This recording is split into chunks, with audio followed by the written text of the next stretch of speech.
ये कहानी एक किशोरी मैरी कैथरीन के नाम की लड़की की है, यानी कि एमके की।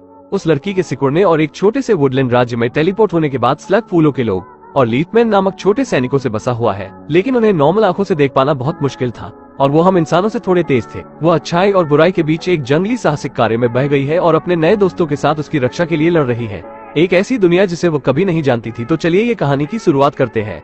कहानी की शुरुआत में हम देखते हैं कि उसी जंगल में एक आदमी उन्हीं का पता लगाने के लिए उस जंगल में चारों ओर कैमरा लगा रखा है। इस आदमी का नाम है बोम्बा, जो उस लड़की का पिता है और ये एक साइंटिस्ट होते हैं। कुछ कौवे एक पक्षी को अपना शिकार बनाना चाहते हैं और ये सब कैमरे में रिकॉर्ड हो रहा है। सिग्नल मिलता है बोम्बा को, जब वो उस जगह आता है तो उसे वही चिड़िया मिलती है जिसका कौवे शिकार करना चाहते थे। वो उस पक्षी को उठाकर लेंस लगाकर देखता है कि उसके पीठ पर बैठने वाले सैडल यानी कि जीन पहनाया गया है, जिस पर बैठकर सवारी किया जाता है। वो तुरंत समझ जाता है कि इसके ऊपर कोई सवारी कर रहा था। वो ऊपर की तरफ देखता है लेकिन उसे कुछ नहीं दिखता। हम देखते हैं कि एक लड़का जो लीफमैन की सेना में है वो कुछ बोगन से बचकर भाग रहा है और वो छोटी पक्षी इसी की सवारी थी जो घायल होकर नीचे गिर गई थी। बोगन्स वो कीड़े हैं जो हरा भरा जंगल को सूखा बना दे और वो चाहते हैं कि जंगल में कोई हरियाली ना हो और पूरे जंगल में सिर्फ उसका राज चले। इस लड़के का नाम है नॉड। उसे बचाने के लिए लीफमैन का लीडर रोनन आता है और कहता है कुछ मदद चाहिए, लेकिन नॉड उसे मना कर देता है और तभी एक कौवा उसे उड़ा ले जाता है। वो मदद के लिए चिल्लाता है और रोनन उसे आकर बोगन से बचा लेता है और उसे कहता है कि तुम एक लीफमैन हो, एक योद्धा, और ये बात जानते हुए आज कितना खास दिन है। तब नॉड कहता है ये लिवमैन लड़ाई वगैरह मेरे बस की बात नहीं।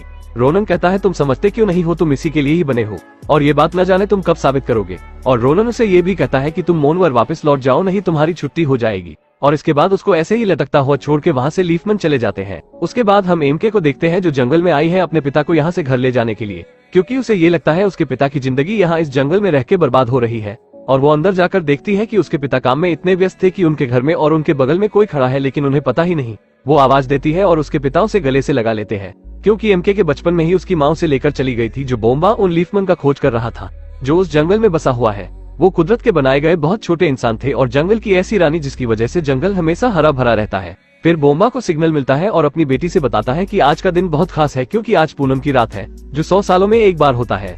रिसर्च करने के लिए बोम्बा यहाँ से चला जाता है और फिर हम इस जंगल में बसे हुए खूबसूरत दुनिया को देखते हैं, जहाँ पर लीफमैन यहाँ की रानी और इस जंगल की रक्षा करते हैं, जिसकी वजह से सब इन्हें अपना हीरो मानते हैं। और फिर लीफमैन का सेनापति रोनिन वो जंगल की रानी के पास जाता है। रानी का नाम तारा है, जिसकी वजह से जंगल में हरियाली है। रानी को बताया जाता है कि आज होने वाले उत्सव में हम थोड़ा बहुत बदलाव करेंगे, क्योंकि हमारे सीमाओं के अंदर बोगन्स घुस गए हैं जो आपको नुकसान पहुंचा सकते हैं। और इस जंगल का नियम कुछ ऐसा है कि हर 100 साल के बाद जब पूनम की रात होती है तो जंगल की जो रानी होती है तो उसे अपना एक वारिस चुनना होता है और वारिस चुनने के लिए उन्हें एक कली को चुनना होता है और जो कली होती है वो पूनम की रात चांद की रोशनी से खिलती है, जो जंगल में आने वाली अगली रानी को चुनती है। और रोनन तारा से कहता है हम पूरी पलटन के ले जाने की जगह एक छोटी सी टुकड़ी लेके जाएंगे और पानी पीने के बहाने हम उस कली को लेके आएंगे जो आने वाली हमारी रानी को चुनने वाली है। इस पर तारा कहती है मैं तुम्हारी बात समझती हूँ, पर ये ऐसे काम नहीं करता है। कली को चुनने के लिए मुझे खुद जाना होगा और ये मौका मुझे 100 सालों बाद मिला है और मैंने आज नहीं चुना तो हमारे पास कोई ऐसा नहीं होगा जो इस जंगल की हिफाजत कर सके। फिर हम बोगन्स की दुनिया को देखते हैं जो देखने में बहुत ही सड़ा गला होता है और इसके बाद हम सबके लीडर मैंट्रिक को देखते हैं जो अपने बेटे से पूछ रहा होता है कि आने वाला उत्सव ये लोग कहाँ पर मनाने वाले हैं, जिस पर वो बताता है कि वो लोग अपना उत्सव अपनी सरहद के अंदर मनाने वाले हैं और ये बोगन्स हमेशा सड़े गले इलाके में रहना पसंद करते हैं, जिसकी वजह से ये लोग हरे भरे जंगल से नफरत करते हैं। बोगन्स जंगल को तबाह करने की कई कोशिशें भी कर चुके हैं, लेकिन रानी तारा अपने जादू की मदद से जंगल को फिर से हरा भरा कर देती है, जिसकी वजह से ये लोग रानी से बहुत नफरत करते हैं और उसे किसी न किसी तरह से मारने की कोशिश भी कर चुके हैं। और फिर हम उत्सव वाली जगह को देखते हैं जहाँ पर नॉड एक परिंदे के ऊपर बैठकर आता है और हमें यहाँ एक बात और पता चलती है कि नॉड के पिता और सेनापति रोनन बहुत अच्छे दोस्त हुआ करते थे और उन्होंने मरते वक्त रोनन से कहा था कि मेरे बेटे का ध्यान रखना, जिसकी वजह से रोनन उसे अपने बेटे की तरह मानता है और उसे भी एक अच्छा योद्धा बनाने की कोशिश करता है, लेकिन वो आवारा है छुट्टा सांड की तरह और रोनन उसे कुछ नहीं कहता और उसे अलविदा कह के नॉड वहाँ से चला जाता है। और फिर रानी के शाही सैनिक रानी को उस जगह पर लेकर जाते हैं जहाँ पर उन्हें कली चुनना होता है। फिर अब हम इधर एमके को देखते हैं जो अपने पिता को ढूंढ रही होती है और फिर तभी वो अपने पिता को एक कैमरा सेट करते हुए देखती है तो वो पूछती है कि इस जंगल में सिक्योरिटी की कोई जरूरत तो नहीं है, जिस पर उसके पिता बताते हैं ये कोई सिक्योरिटी कैमरा नहीं है, मैंने इस जंगल में बहुत सारे ऐसे ही कैमरे लगा रखे हैं। और वो कहते हैं मुझे नहीं पता कि तुम्हारे माँ ने तुम्हें क्या क्या बताया है मेरे बारे में, जिस पर एमके बताती है कुछ खास नहीं, बस इतना ही कि आपका यह मानना है कि इस जंगल में छोटे लोगों का कुछ आधुनिक रहता साम्राज्य है, जिसकी वजह से आपने अपनी जिंदगी और करियर दोनों ही बर्बाद कर लिया है। उसके पिता बताते हैं कि ये हमारे एनवायरनमेंट और इकोसिस्टम को बचाए रखने के लिए बहुत बड़ी भूमिका निभाई है। और फिर एमके को चमगादड़ों की आवाज सुनाकर बताते हैं मैं इन पर रिसर्च कर रहा हूँ कि ये लोग कौन सी फ्रीक्वेंसी पे अपने साथियों के करीब आते हैं। और वो कहते हैं जब मैंने इसके आवाज को कम किया तो मुझे कुछ ही लोगों की आवाज सुनाई दी तो एमके अपने पिता से पूछती है अगर इस जंगल में छोटे छोटे इंसान रहते हैं तो उसे वो क्यों नहीं दिखाई देते हैं। तो उसके पिता बताते हैं कि ये लोग हद से भी ज्यादा छोटे होते हैं और बहुत ज्यादा फुर्तीले होते हैं, जिसकी वजह से हम ना इन्हें देख सकते हैं और ना इन्हें सुन सकते हैं, और इनके लिए हम लोग बहुत धीमे और बड़े और भद्दे दिखते हैं, और मैंने इन्हें देखने के लिए एक लेंस हेलमेट बना रखा है। एक हेलमेट एमके को देते हैं, लेकिन एमके मना कर देती है और एमके कहती है मैं चाहती हूँ कि आप अपना ये सब छोड़कर अपने घर वापस चले आए। और तभी उनको फिर दोबारा से एक सिग्नल मिलता है, जिसकी वजह से वो एमके को कहते हैं कि आज जंगल में बहुत कुछ खास होने वाला है और इसी का पता करने के लिए मुझे जाना होगा।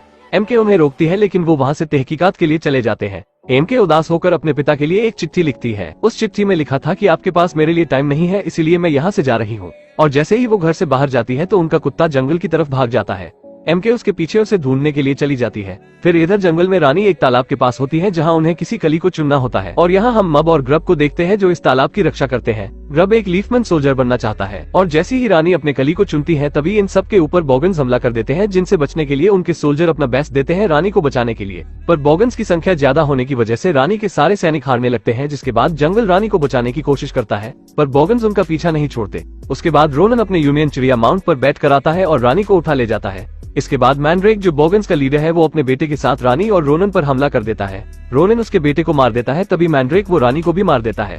और इधर हम एमके को देखते हैं जो अपने कुत्ते को ढूंढते हुए और रानी को गिरते हुए देखती है। वो उनके पास जाती है और मरती हुई तारा उस कली को एमके को देकर उसे अपने जादू की मदद से उसे छोटी कर देती है और उसे वो कहती है कि इस कली को निमकलो तक पहुंचा दो। इसके बाद रोनन वहां पर आता है, जहां पर रानी उसके बाहों में आखिरी लफ्ज के साथ कहती है कि इतने दुखी मत हो, और इसके बाद वो इस जंगल में समा जाती है। फिर रोनन एमके से पूछता है कि रानी ने मरते वक्त तुमसे कुछ कहा था।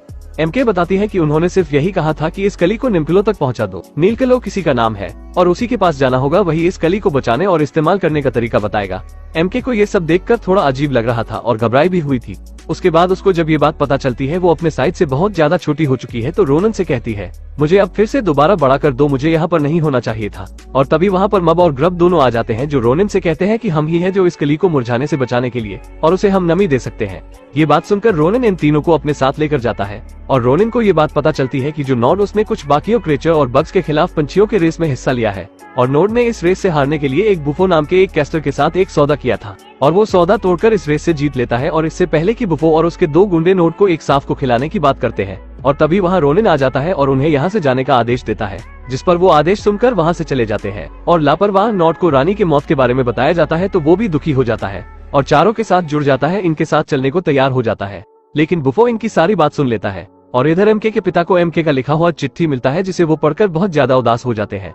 और फिर ये लोग निमकलो के पास पहुंच जाते हैं, जहां पर पहले ही हजारों लोग आए होते हैं कि इस बात को जानने के लिए कि आखिरकार रानी कहाँ है और वो क्या कर रही है, क्योंकि बॉगन्स इन पर और जंगल में हमला करके हर जगह बर्बाद कर रहे हैं। वो चारों निमगलू से मिलते हैं और वो उन्हें अपने लाइब्रेरी के अंदर लेके जाता है, जहाँ पर वो इन्हें बताता है कि यहाँ पर हर एक चीज का हिसाब रखा जाता है, और उन्हें एक पन्ना पढ़कर बताता है कि अगर एक बार रानी ने इस कली को चुन लिया तो इसका खिलना तय है, और इसे आज के ही रात पूनम को चांदनी के रात में खिलना होगा। और एमके मदद मांगती है कि मैं यहाँ की नहीं हूँ और मुझे अपने घर पर वापस जाना है, क्या आप मुझे बड़ा कर देंगे। निमगलू उसे एक पन्ना देता है, जो पन्ना उसके बीते हुए समय में लेकर जाता है, जहाँ पर वो छोटी हुई थी। उसे रानी बता रही थी कि अगर एक बार ये कली खिल गया तो तुम अपनी दुनिया में वापस जा सकती हो। और फिर रोनन नॉड को कहता है तुम यहीं पर पहरा दोगे, लेकिन रोनन के जाने के बाद नॉड एमके को इम्प्रेस करने के लिए उसे हिरन के पास लेकर जाता है, जहाँ पर वो दोनों बहुत सारी बातें करते हैं, और फिर इन दोनों के बीच कहीं न कहीं अट्रैक्शन बिल्ड हो रहा होता है, यानी बॉगन्स इन पर नजर रखे थे। और इधर जो निमगलू वो बाहर आकर सब लोगों को बताता है कि अब रानी साहिबा नहीं रही, पर उन्होंने एक कली को चुना है जो आज रात को खिलेगा, और वो कली आने वाली अगली रानी को चुनेगा। और इधर जो मैंड्रेक मॉगन्स वो उस पेड़ की गुफा में पूरी सेना के साथ हमला कर देते हैं, क्योंकि वो मेढक रोनन की बात सुनने के बाद मैंड्रेक को बता देता है जो जंगल को बर्बाद करना चाहता है। और फिर मैंड्रेक और वो उस कली को और मब और ग्रब को अपने साथ अपनी जगह पर लाता है, उनका अपहरण करके, क्योंकि वही दोनों कली को मुरझाने से बचा सकते हैं। जब ये कली उनके काले जगह अंधेरे में खिलेगी तो सारा जंगल वैसा ही सदा गला हो जाएगा।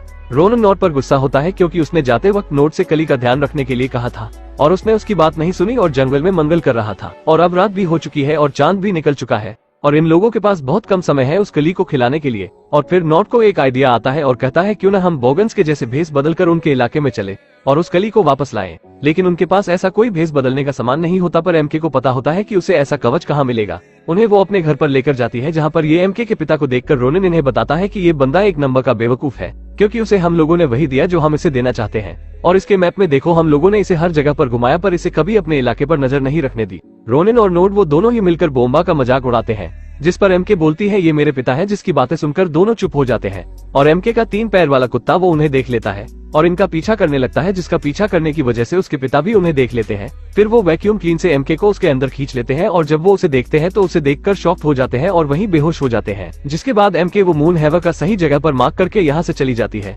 और फिर जाकर ये तीनों उस घर से बोगन्स का कवच उठाकर मैंड्रेक के इलाके में चले जाते हैं। वहाँ रोनिन सारे बोगन्स का ध्यान अपनी तरफ खींचता है ताकि नोड और एमके वो मब ग्रब और कली तक पहुंचकर उसे बचा सके।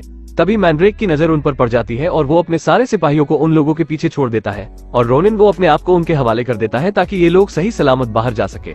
और ये आखिरकार बाहर चले भी जाते हैं, पर ये लोग रोनिन को बहुत ज्यादा याद करते हैं। और फिर ये लोग अपने इलाके में पहुंचते हैं जहां पर उस कली को चांद की रोशनी पर रखते हैं। पर जैसे ही वो खिलने वाली होती है, मैंड्राइक अपने चमगादड़ों की सेना लेकर उस चांद के सामने आ जाते हैं और रोशनी उस कली तक नहीं पहुंच पाती। और बोगन्स चाहते थे कि ये कली वो अंधेरे में खिले ताकि सारा जंगल तबाह हो जाए।